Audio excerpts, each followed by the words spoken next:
Ano-ano nga ba ang mga signs na ayaw na sa'yo ng jowa mo? Una, noon kapag tinatanong mo siya, babe, ang pangit-pangit ko na ba? Ang sasagot niya sa'yo, babe, kahit ano pang itsura mo, mahal na mahal kita. Pero ngayon, pag tinanong mo siya, babe, ang pangit-pangit ko na ba? Ang sasagot niya,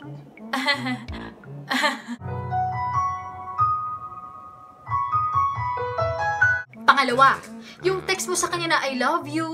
Ang reply niya sa'yo, syempre, I love you so much. Mahal na mahal kita. Ikaw lang. Pero ngayon, pag tinagin mo siya ng I love you, ang reply niya, love you. Love you lang. Kulang pa. Love you lang, friend. Love you. Bakit nang nagpaalam ka?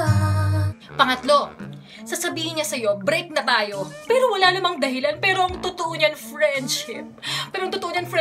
Yun na lang hinihintay niyang pagkakataon para makipag-break sa'yo. You say it's over, I say we just begun. Pang-apat, yung online siya, tapos friendship online ka, hindi ka chinachat. Ay, baka may ibang kausap, friendship. Friendship, hindi ka nire-replyan, hindi ka chinachat. Active now, naka-green friendship, green eh. Diba? Lagi na lang ganito.